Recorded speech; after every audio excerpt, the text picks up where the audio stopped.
If you're navigating a job search or career pivot, there's a new resource you must know about.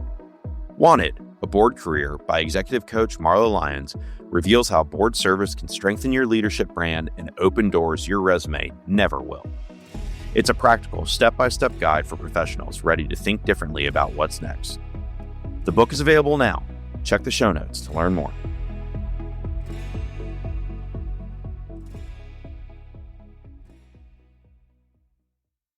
One of the biggest regrets that everyone I speak to says they have when they're looking for a board seat is that they wish they had started sooner.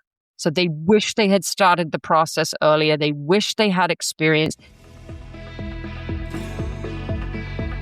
Today's episode is a special one because I'm sitting down with my friend, collaborator, and co-author, Naomi Kent. Naomi and I just wrote a book together called Wanted a Board Career. And in this conversation, we're talking about what it actually takes to land a board seat and why most executives go about it the wrong way. This isn't about waiting for a tap on the shoulder. It's not about being in the C-suite. And it's definitely not about treating your board search like a job search. We're talking about how to get clear on your why, how to prepare your board brand and pitch, and how to build the kind of long-term, trust-based relationships that lead to meaningful board opportunities. So whether you're in a career transition, thinking about your next chapter, or just curious about board service as a way to expand your impact, you'll want to stay tuned. Let's get into it with Naomi. Naomi, welcome to Work Unscripted. Thank you. Hi, how are you? I am great. I'm so glad you're here. We are going to talk a lot because we wrote a book together. So we're going to talk about that. But before we dive in, I just want to talk a little bit about you because this blew my mind. For somebody who I wrote a book with, I did not know all this until I researched you. So you've lived in 6 countries. You speak multiple languages. You have finished 2 Ironmans. That is some serious stamina, woman, I got to tell you. So before we dive into all this board talk, how do you use those experiences? How do they shape how you show up in business and with your clients? Yeah, so let's start out with the international piece. So having lived in multiple countries, I think what it does is, and my clients are from all over, right? They've grown up abroad or they've grown up in the United States, but they've worked abroad. And so some cultural understandings of people from other places in the world, I think really, really helps. And so you'll see my client base do tend to be quite international. And then speaking multiple languages, I think that's helped me in a number of different ways. Again, understanding cultures abroad, because as I've traveled, I've spoken languages. And then, the 2 Ironman, I don't know where that helps me. I spent a long time training for these races. And so it taught me a lot about the long game, right? And the dedication you need. And getting onto a board, for some people, it's a short game, but for most people, it is a long game. So they need serious stamina too. So hopefully I bring some of that to the table. Very true. It does take some time for sure. And you know this because you spent 22 years inside this board ecosystem of helping people get on boards, but also just on the other side, watching how boards operate. So what are some things that most people misunderstand about boards?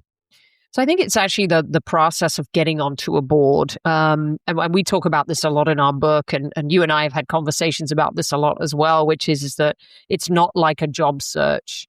And so everything that you know and think and have learned about searching for a job just doesn't apply to this space. And so I would say it's such a different space. So the process is different. And in the book, we also talk about the language that's used is different. The paperwork is different, right?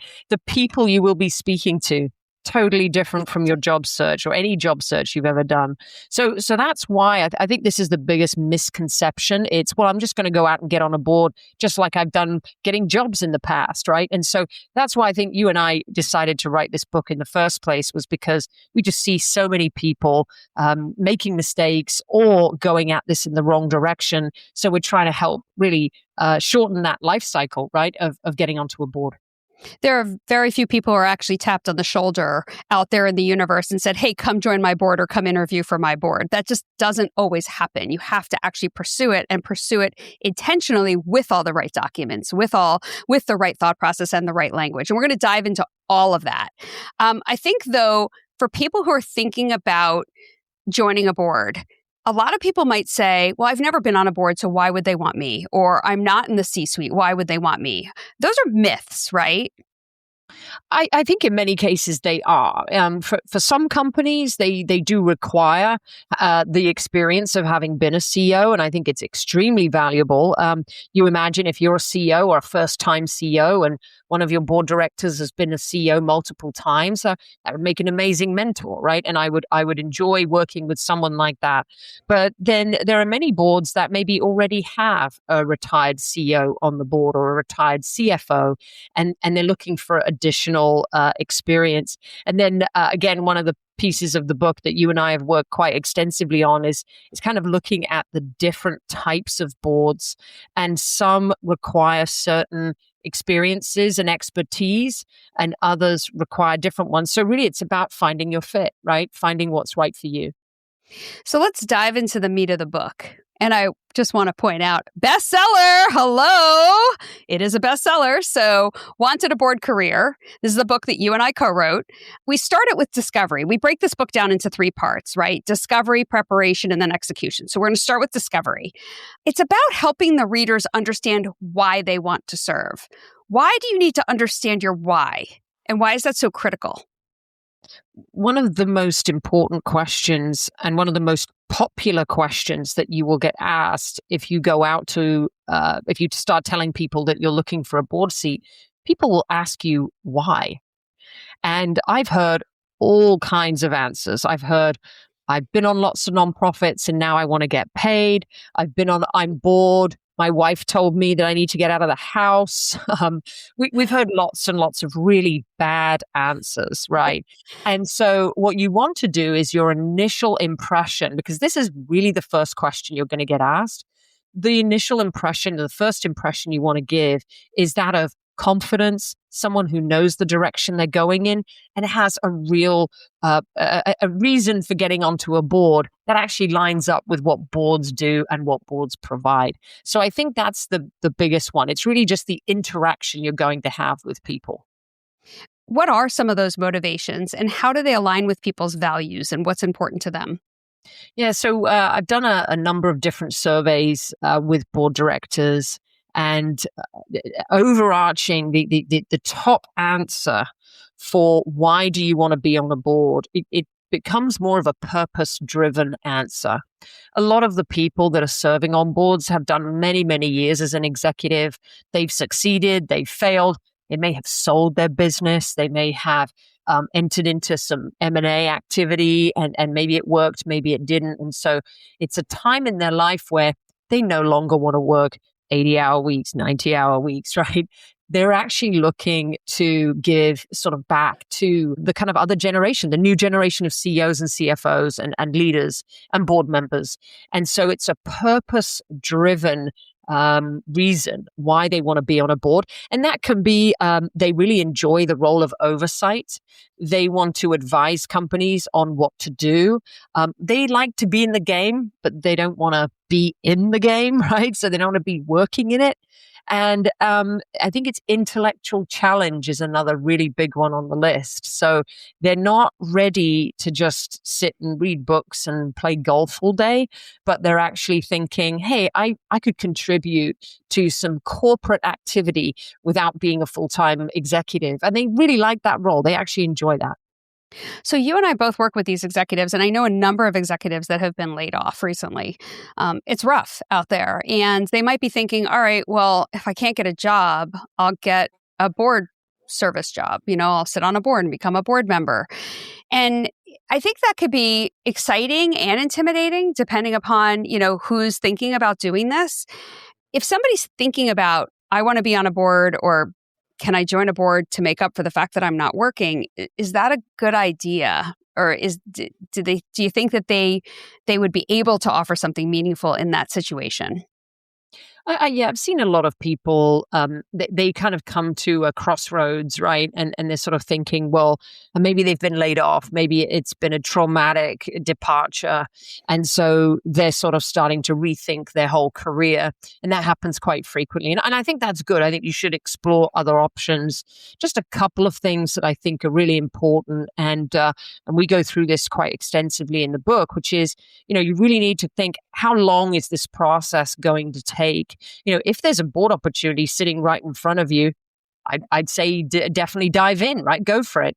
But if you're going to start your board journey thinking that it might take maybe a few weeks or a month or something, then yeah, you might be disappointed. So when I work with people, I like to really manage those expectations and to say, well, if you want to get onto this board, it may be a little easier than getting onto this type of board. So you have to, and like anything, you have to start and get experience. And that leads to more opportunities. So, it could be a year or two away or 6 months, in which case you might be thinking, well, no, I need a job now, right? And if that's the case, then I would prioritize the job, whatever pays the bills, but I would absolutely start working on my board career for the long term. I'll tell you this, one of the biggest regrets that everyone I speak to says they have when they're looking for a board seat is that they wish they had started sooner. So they wish they had started the process earlier. They wish they had experience.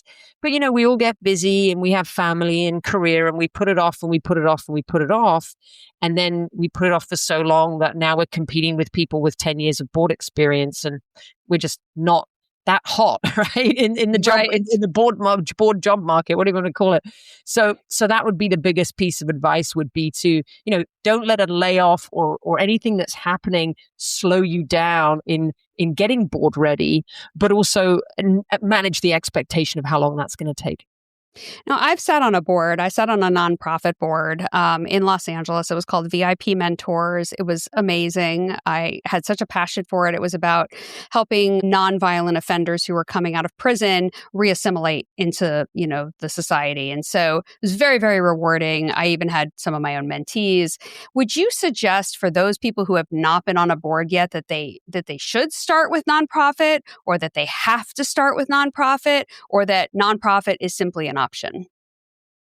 I think it's a little bit of everything. It depends on kind of what you're thinking about. I think not-for-profits can have quite a positive impact on a person's career if chosen wisely. And I'll talk a bit about what that means. But if you choose the right nonprofit, it can actually put your career into a different lane and push you into perhaps a promotion and moving ahead. And we'll talk about what that looks like. So I've seen that happen. I've also seen nonprofits give people almost like a confidence, right? They're confident in governance. They understand what happens in a boardroom. They're listening to the Robert's Rules of Order, and they think, okay, I now I get it, right? I have the confidence, which, by the way, more confidence means you're more likely to probably get on a board. It really does kind of come together. So I would say that it's very good for that reason. On the flip side, though, if you choose the wrong nonprofit, it can be a waste of time, a waste of resource, a waste of energy. You look back, you say, really, I didn't like that experience. It wasn't great. Now, for an advice, and I'm sure you did this when you joined your nonprofit, but some advice for people out there choosing the right nonprofit. I look at three things. One is it a cause that you can get behind? So the cause, I mean, even just you talking about it, I can tell that your heart was in it, right? You were behind it. Yeah. You can't raise funds for something you don't really care about. So it's just not going to work. So you need to have, your heart's got to be in it. The second question you have to ask is, does this cause and what this nonprofit is doing, does it, and maybe it doesn't need to, but does it help my career in any way? Does it put me in a better light? Will people in the company know that I now serve on boards? And will that be a good thing for me? There are industry associations where, you might get a speaking engagement because you're a CHRO and you're part of a CHRO group, or you're part of a manufacturing association and you get a speaking engagement. That kind of thing really does help your career in the long term. But the third thing to look at with nonprofit boards is who else is on the board? And we talk about this in the book. Have a look. Are they your peers? Are they people that you can think, wow, I'd love to be in a room with those people? Or do you look and say, this isn't really my crowd, right? This isn't really where I want to be. So check those three. I think who's on the board is probably one of the most important, but you also have to ask yourself, do I care about it? Does it help my career? And the helping my career part is so important today because everybody's trying to move up, advance, figure out where they fit, keep a job, whatever the case may be. And so being in the right room where you are organically networking with other people on the board who also know people that you can organically network with can be a big deal and can really propel your career forward. Yeah. And I mean, like people like you're on a board, right? You're on a nonprofit board. I think it's very ambitious people. It's people who want to make a difference. And it's also people who want to network, right? Because that's what nonprofits are, a great way to network and to meet people. So I think there's some strategic value there in a nonprofit if you set it up that way, right? It's really up to the individual to make it happen. Okay. So now we've talked a lot about the why, and we've talked about, why join a board and what kinds of boards. But let's talk about the how. So the second part of our book is all about the preparation piece. So we're talking about resume or CV, whatever you want to call it, board bio. We're talking about LinkedIn. We're talking about your personal pitch.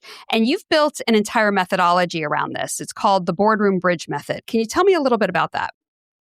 Yeah, so it's really thinking about the audience, right? Creating a brand and creating a narrative that speaks to the audience that you want to speak to. So chapter one or the first part of the book is all about where are you going? The next part is all around, well, what are you going to say to wherever it is that you're going, right? So that's why figuring out your path is so important. So for example, if we were wanting to get on a nonprofit board. And I've worked with many, many groups of people at all kinds of businesses that want to be on nonprofit boards. How do you need to talk about fundraising? You need to talk about your ability you understand governance because it's a fiduciary board. You need to talk about how you are a collaborator because there's a lot of collaboration. You might talk about how much time you have to volunteer. I would never say that for a corporate board, right? So again, what are we saying if it's a private company board or a publicly traded company board? Those are two different paths as well. That's a mistake we see made a lot among clients that we work with, which is, you've got people who say, well, I could be on a public or a private. It's really either one.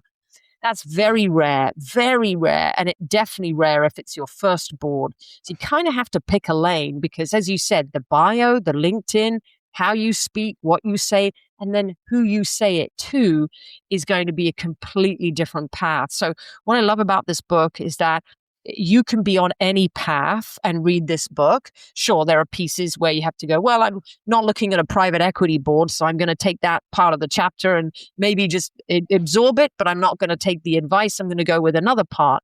And I think that's what's nice about it, that it's not one directional. You can see all the different directions, and then you can even use the book to figure out which one it is, right? So yes, I think it's very dependent on where you're going. And figure out exactly how to position yourself. The pitching is so important, and how you talk to people and how you pitch yourself. We have this case study in the book of a man who was first talking to one person and how he pitched himself for boards, and then he talked to another person and how he pitched himself to boards. And it is night and day different. One works, one doesn't. And it's very clear you have to know how to pitch yourself to be on a board. I have another case study. It's not in the book, so this is brand new, but I have another case study of a client I worked with who had been on multiple private equity-backed boards. And private equity, they talk about EBITDA, they talk about growth, they talk about M&A, they talk about exits. He's trying to get onto a board of a family-owned business. Don't be talking about any of that. You shouldn't be talking about any of that. That's it. They're not exiting. They're probably handing it down to their kids. Right. They're like, you're going to join our board and then exit? What's happening here, right? So, so you get the gist here that you've got to, it doesn't matter if you have board experience or you don't have board experience. It's a challenge for everyone. when they're pivoting into a new space. And I know you do a lot of work with executives who are transitioning into different careers. And I think it's exactly the same. It's all about the language that you use. Yeah, and I work with a lot of executives as well, who are in the C-suite, and many of them want to be on a board. And so then we start talking about the difference in the shift in the mindset, because it's a huge mindset shift. You're going from doing to governing, doing to overseeing, and they have to really reframe how they're thinking about their own pitch and their own work in a different way. How would you suggest that somebody thinks about that mindset shift? It's all about learning the space that you want to go in, right? So feeling really comfortable about where you're going. We actually talk about it in the book. Are you playing pickleball or you're playing tennis, right? Very similar, okay? And actually, both of those sports use very similar muscle groups and skills and all the rest of it. And you must have had a certain amount of athleticism and all these things, right? But they're very, very different. And the words that you use, the court, the kitchen, right? You have the kitchen in pickleball. You the paddle versus the racket. They're different, even what you're hitting with. Exactly. So even if you've never played tennis or you've never played pickleball, you have to learn the game before you get on the court. You have to learn the language. You have to see what everybody's wearing. I'm not going to wear the same clothes. The shoes are different. So it's a little bit like the same thing. You kind of have to learn as much as you can about the place that you're going to. And again, we talk a lot about the different words. We have a whole section in the book with language, right? These are the words you want to be using. So head to that section. If you're not sure what words are used in a boardroom, start learning those and start incorporating those into your language. And actually, I even think incorporating some of them into your resume actually elevate you, right? More of the strategic terms that we use in the book. You have to. You can't say, I ran the business. You have to say, I advised on the business. Right. Because it's very different language, because you're not doing when you're a board member. You are overseeing, you are guiding, you are advising.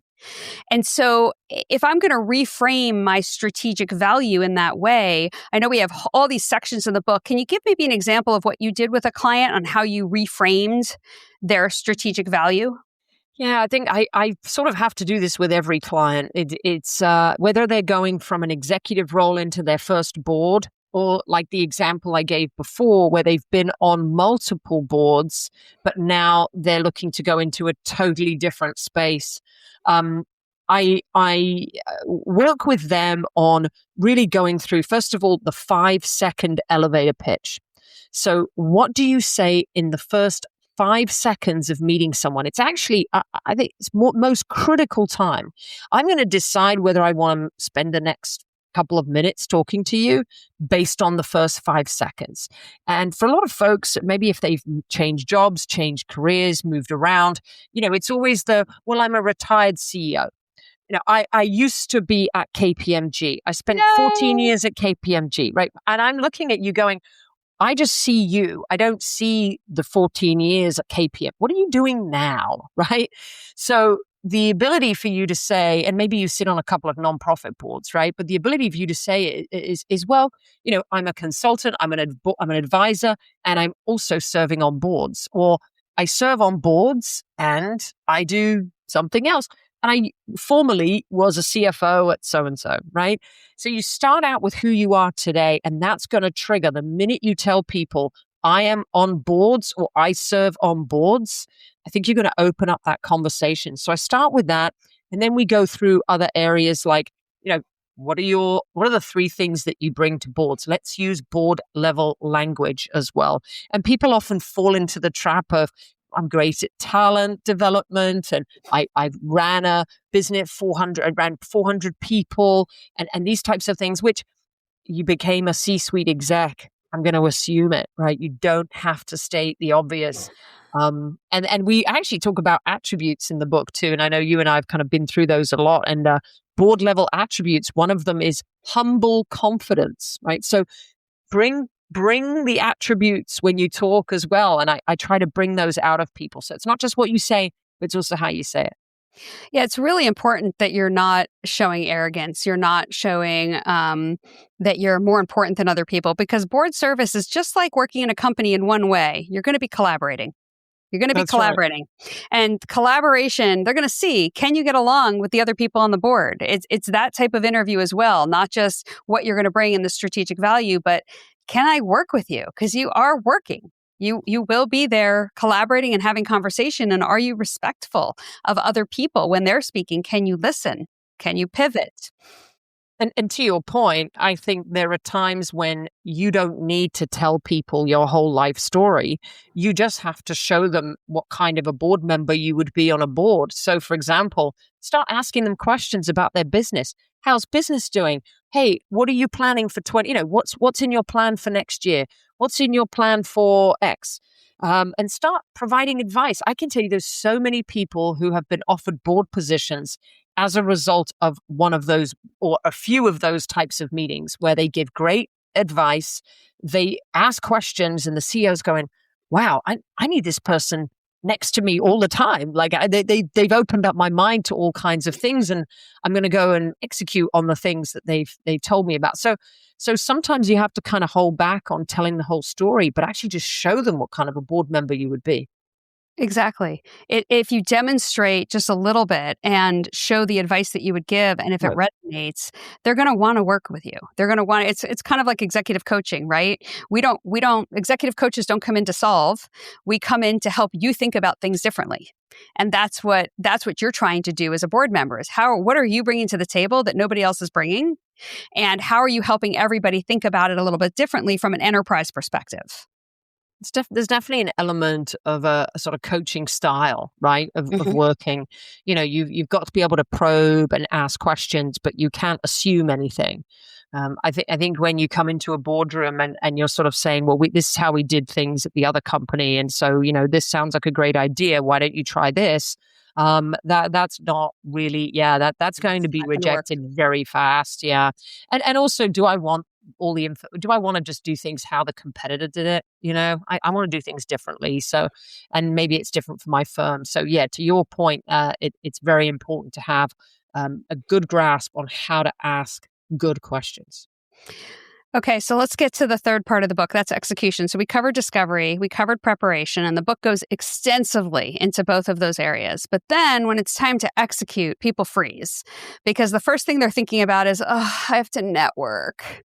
And nobody likes to network. But you and I are very clear in the book that it is not traditional networking. You're not going to a networking, quote, event, unquote. How do you go about networking? Yeah, so it's interesting. Sometimes I say this to people. I'm like, you don't need to go to these big conferences and things. And then randomly someone will say, well, I actually, met someone and it did sort of lead to something.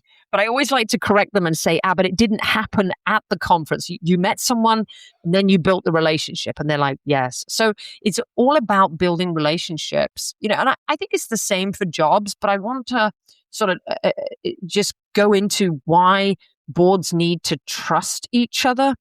It's because it's such an important role and it has such a potential impact, positive or negative. If you have a great group of people, it's a very small group. They only meet maybe 4-6 times a year. You don't want to have the negative dynamics that can take place in boardrooms. It really holds companies back. And everyone will say the best boards they ever had was because of the people.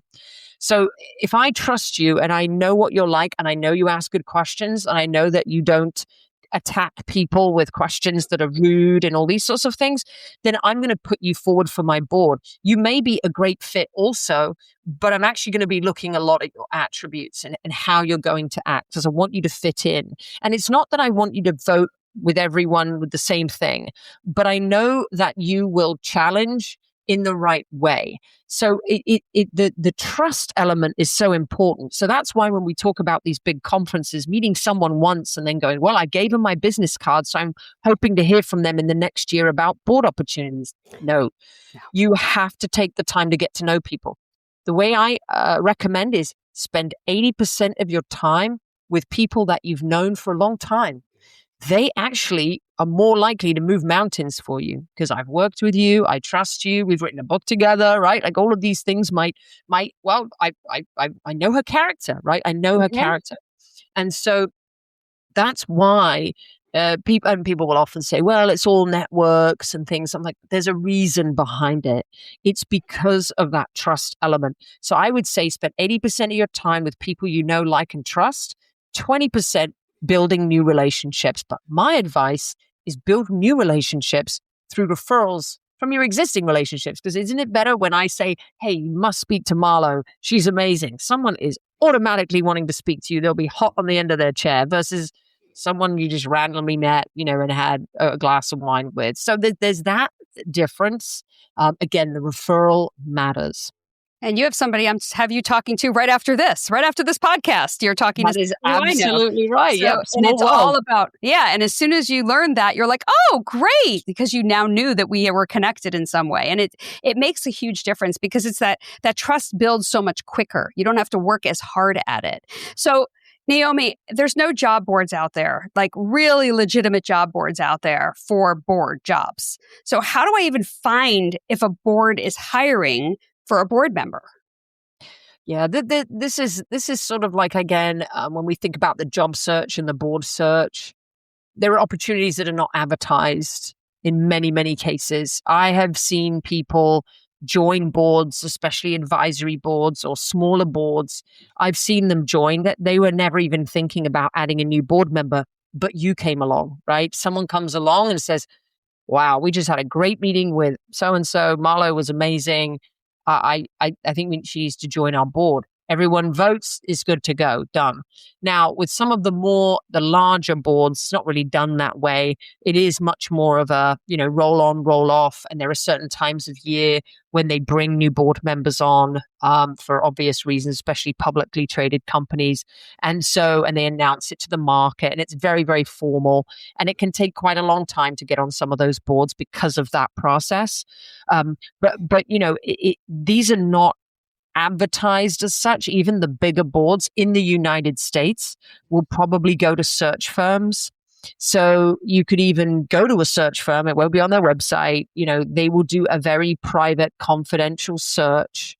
The best thing that you can do to stay top of mind is, again, depending on the type of board that you want to join, stay relevant in that industry or in that area or with whoever it is that's influential. It could be recruiters. It may not be recruiters. But whoever is influential, make sure things like your LinkedIn are all up to date. You have everything presenting yourself as a board member. And then finally, make sure you're telling as many people as possible about your desire to be on a board. We talk a lot about this one-to-one.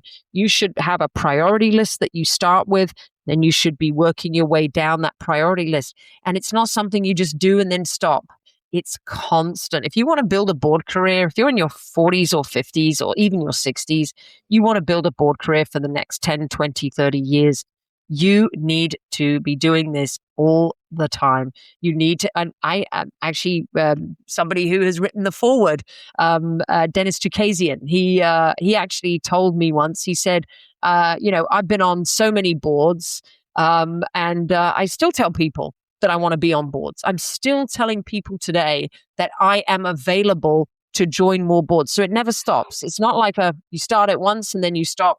You have to make people aware because nobody knows if you have time too, right? If you sit on multiple boards, you may not have the time. So that would be the one thing is it's a constant effort, but it should be fun. And if you do it properly, it should be something that actually helps to build your reputation and build your career. And you've worked with board recruiters, numerous board recruiters. And what do you think boards are looking for right now? We are in 2026 and, every year there's always something a little bit different. And so I'm kind of wondering, like right now, what kind of skills or what kind of, strategic insight are they looking for? So I started working, they were my clients when I worked at BoardX, and I started at BoardX in 2002. So they've been my client. And then I worked for a company called Felix Global, and they had a recruitment division. And so I got quite acquainted with the process there. And so I've seen it from the client side, and I see it from the other side as well. But I would say over the years, board recruitment in the United States has not changed that much in terms of the process is still quite formal. Don't forget, recruitment for boards is really done at the very, very high level. So larger boards, larger companies, they're the ones that can afford the services. It's quite a lot. It's a due diligence that needs to be done for a board director. It is quite intense, right? Some people find candidates and then send them to the recruiter, or they will call them the search consultant. And in other cases, they just have the search consultant do it from scratch. Maybe they throw in a couple of candidates that they're interested in as well, but they're looking for more. So you can sort of do both. I would say that the ability for board search consultants to find people is a lot easier today than it ever has been. So you have LinkedIn, you have a lot of private databases that are out there, BoardX, for example, where you can actually go to see people's backgrounds, look at their connections. You can see all kinds of things, right? So I think there's a lot more data available, but maybe that makes it harder, right? Maybe it's harder to find the right person because you have to go through so much more data. But I do think as a candidate, you can, again, ensure your LinkedIn is up to date and presenting you as a board candidate, the photograph, the title, the connections you have, the posts that you make, right? Like, is this all pointing to your board candidacy? And I just had a meeting actually earlier this week with someone, and they said that somebody called them and said, hey, we would like to talk to you. And they had a conversation, and there was a board opportunity there. And they said, yeah, we've seen a few of your posts on LinkedIn. We like what you're writing about. We like what you're writing about. What was she writing about? She was writing about what are boards dealing with today and what her advice would be for some of the things they're dealing with. So it was all relevant, right? And there was nothing in there that was controversial or anything like that. She was just, providing some solutions and some advice, and they liked it. They liked what they read. So I think that there is, in some ways, board recruiters and board search consultants can kind of see and find people. And so you really got to stand out from the crowd. But then I will tell you this, and we hear this a lot of board search consultants will find candidates through a referral. So they'll go to their network and they'll say, hey, who should we speak to? And they'll say, well, speak to Marlo. She's great. So it's not always LinkedIn, right? It's not always the database. Most of the time, they will even get referrals from people that they trust and they like. So again, going back to our biggest recommendation in the book, tell as many people as possible. Go out there with a board-ready attitude, a board readiness, and a board-ready plan, and it'll definitely increase your chances of getting chosen.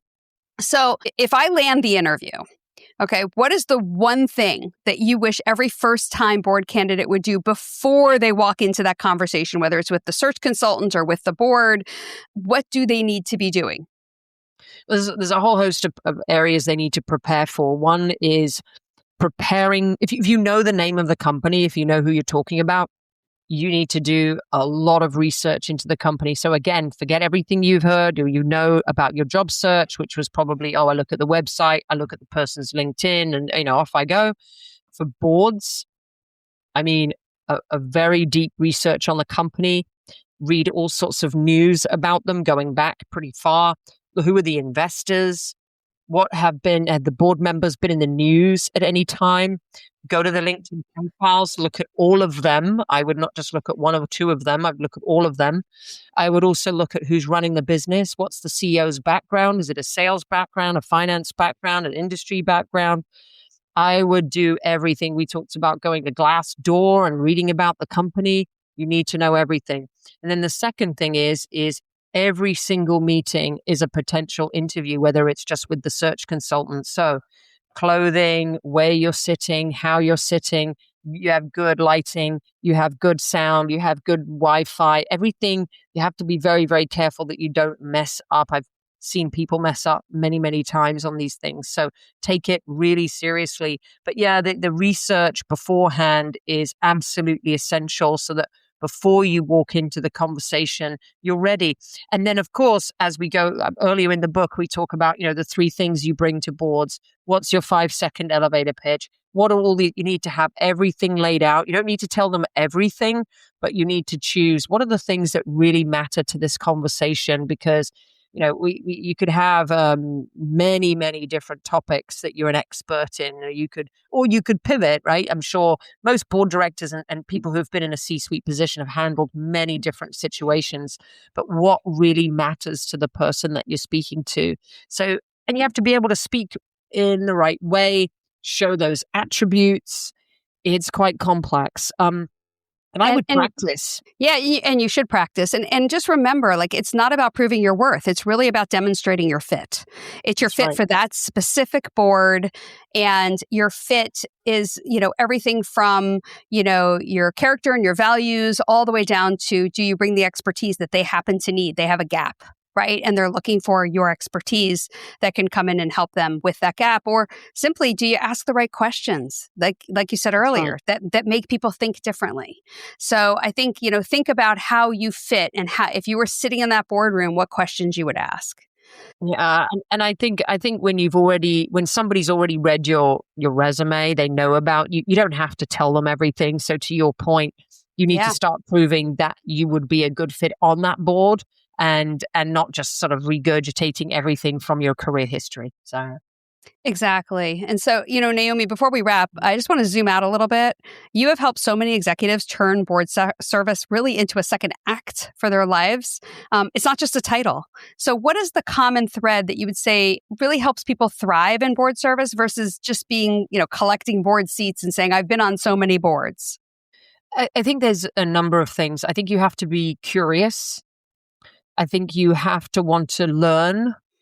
I think the types of people I see who never want to stop serving on boards is they love learning and they love being around sort of an intellectual crowd, right? A group of people that challenge them sometimes too. So they're constantly learning. And sometimes, when a small group of people, you can get what they call board dynamics, which is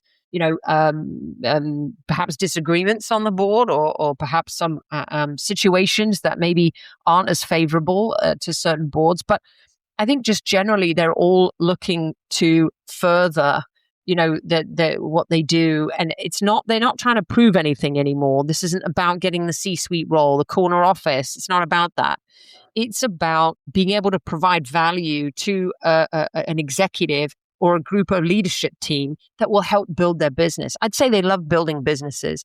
And sometimes you have to close a business down and you need board members who can do that, or you have to, go and file bankruptcies, and there's all kinds of things that happen on boards. It's not all roses. It's not all upwards and upwards, but I think generally they enjoy that environment. And so if you are curious, if you are like the intellectual challenge and you're looking for something that maybe is a long-term plan, again, like we said, start now, start early. Don't wait until the time when, okay, I've got my retirement package. Now I'm ready to serve on boards. Really, our advice that we talk about throughout the book is get that experience as early as you can. And if it's just lightweight, just do a little bit of governance experience so that when it comes time to actually going after those boards, you have some experience that can lead you into some of these better opportunities. Amazing. Thank you for coming. Of course, I'm going to promote the book, Wanted a Board Career, because we are co-writers, co-authors in this book, and It is out now. I know we end the book with "You made it. Now the real work begins," because once you join a board and you land that seat, then it's time for you to make a difference. Naomi, thank you for being here. Thank you for being here. You are very welcome. And I know we're going to go live when we when we do launch the book. So we're going to have more of a conversation about it then. So I'm looking forward to that too. Thank you. We will. And you have been such an incredible, thoughtful partner in writing this book. It truly was. And honestly, it really is a great partnership. I can say that it has been an honor working with you, and I have truly enjoyed writing it with you. And I'm surprised it only took us a year and a half. Not bad for two people. No, not bad. Well, Marlo, I'll actually say a lot of that is thanks to you. I mean, I think when we met, I said, I would love to write a book, but I'm pretty sure I'm never going to do it. And then you said, hey, I can help you. And I know that there have been times when you said, right, we're meeting in 2 weeks. And I'm just like, I don't know how I'm going to get this done, but I've got to get it done because otherwise Marlo's going to get upset. So having, and by the way, you're a coach. This accountability really helped me. And it helped us, I think, both of us get through it as quickly as we could. So I want to thank you for that, and having an accountability partner and someone who doesn't say, well, let's just push this out for another year. I think that really helped. And you were busy. You were launching other books. Yeah. We were both traveling and doing lots of things, but we made the time and we made it a priority. So I think, again, I want to relate this to board careers. You make it a priority. You invest in the time. Get an accountability partner, a great coach like Marlo. Read the book. Or you. Exactly. No, and just holding your hand through this process, you get it done a lot faster. So yes, I can attest to that. Okay, so now that you're talking about accountability, what's one simple step that people can take this week to start exploring boards and joining boards? I think one of the first things that people can do is really think about their long-term career and say to yourself, is this a long-term career plan? What is the reason why I want to be on a board?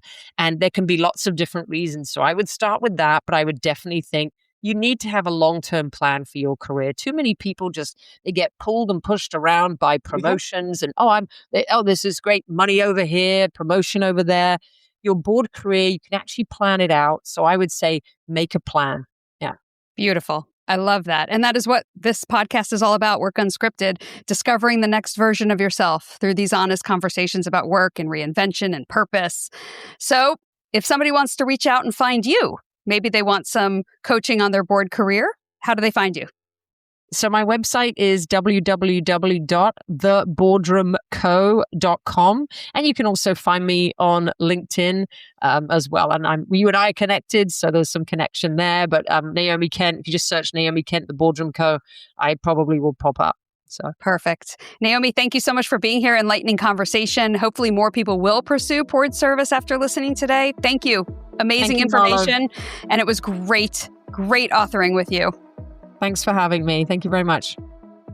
If you want to go deeper, Naomi and I lay out the full framework in our book, Wanted a Board Career, so that you can build a board path that actually fits who you are and where you're headed. And if you know someone navigating a transition, rethinking their next chapter, or wondering what's next beyond the role they're in now, share this episode with them. As always, thanks for listening to Work Unscripted. The journey is yours.